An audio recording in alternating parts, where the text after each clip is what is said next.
For my birthday last year, Toby got me several different Bob Ross items. She got me a Bob Ross mug that changes colors.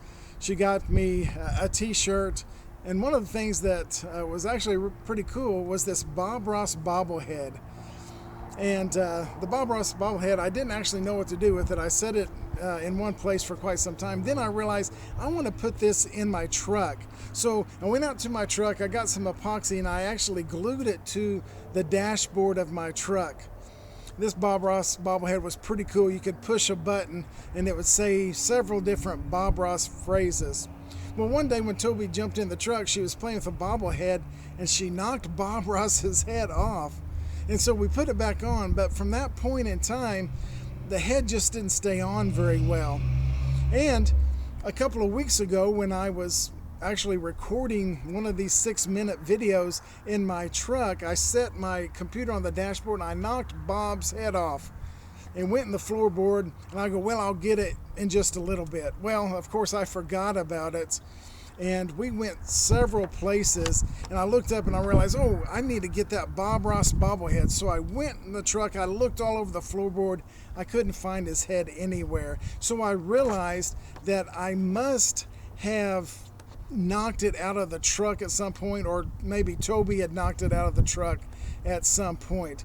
But the problem was we had been several different places. We had been to the church building, we had been to the food room, we had been to piano, we had been to dance class a couple of different times, and I didn't know where to look. So everywhere we went, the school, the church building, piano, I looked for Bob's head and didn't find it anywhere. I thought I'd lost it. I thought, well, I need to go look in the parking lot of her dance class. And I drove up, and there in one of the parking spots, almost a week later, lay Bob Ross's head.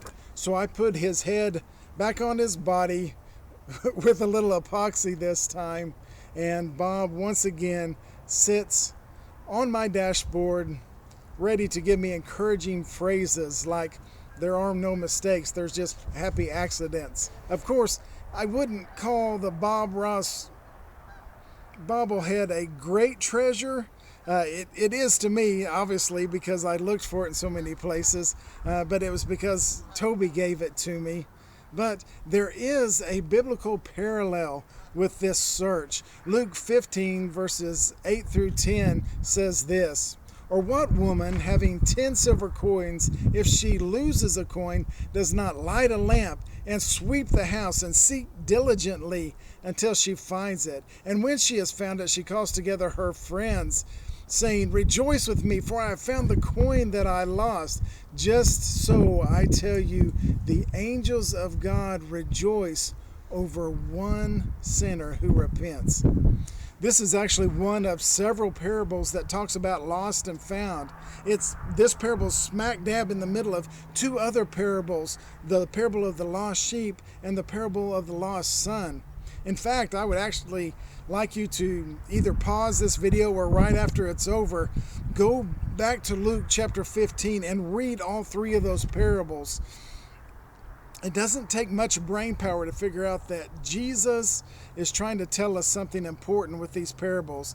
In fact, he's trying to tell us that there is nothing more important to him than us. In each case, something was lost, the lost item, and the owner were reunited. I want to point out a couple of things as the coin owner, the shepherd, or the father all represent God. The first thing I noticed is that God is actively seeking the lost. He's not just sitting there and says, oh, well, they've gone away, they're doing their own thing. He doesn't sit there passively allowing the lost to stay lost. In the case of the coin, the house was actually emptied, wasn't it? Until that coin was found. The shepherd went out searching for that one sheep. And even in the case of the lost son, the father searched daily, looking out, just hoping for the return of his son. He wasn't passive about it. And when he saw his son, he actually ran to him, rejoicing. We are the most important things to God, and He will do everything that He can to have us under His protection, even when we willingly leave His presence. The second thing I noticed, that in each case there was a celebration. Reunification calls for a celebration.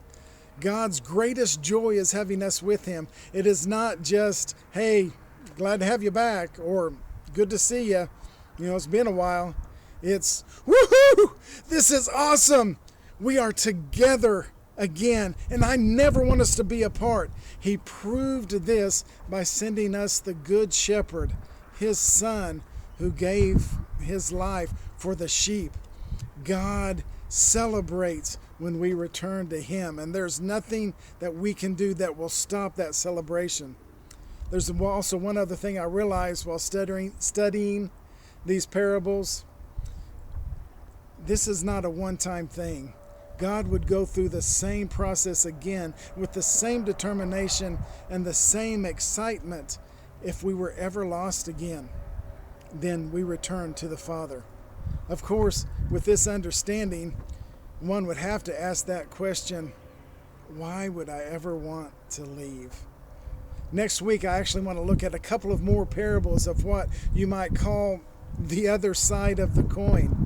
And I look forward to sharing that with you next week. And I thank you for taking 6 minutes to center with me today.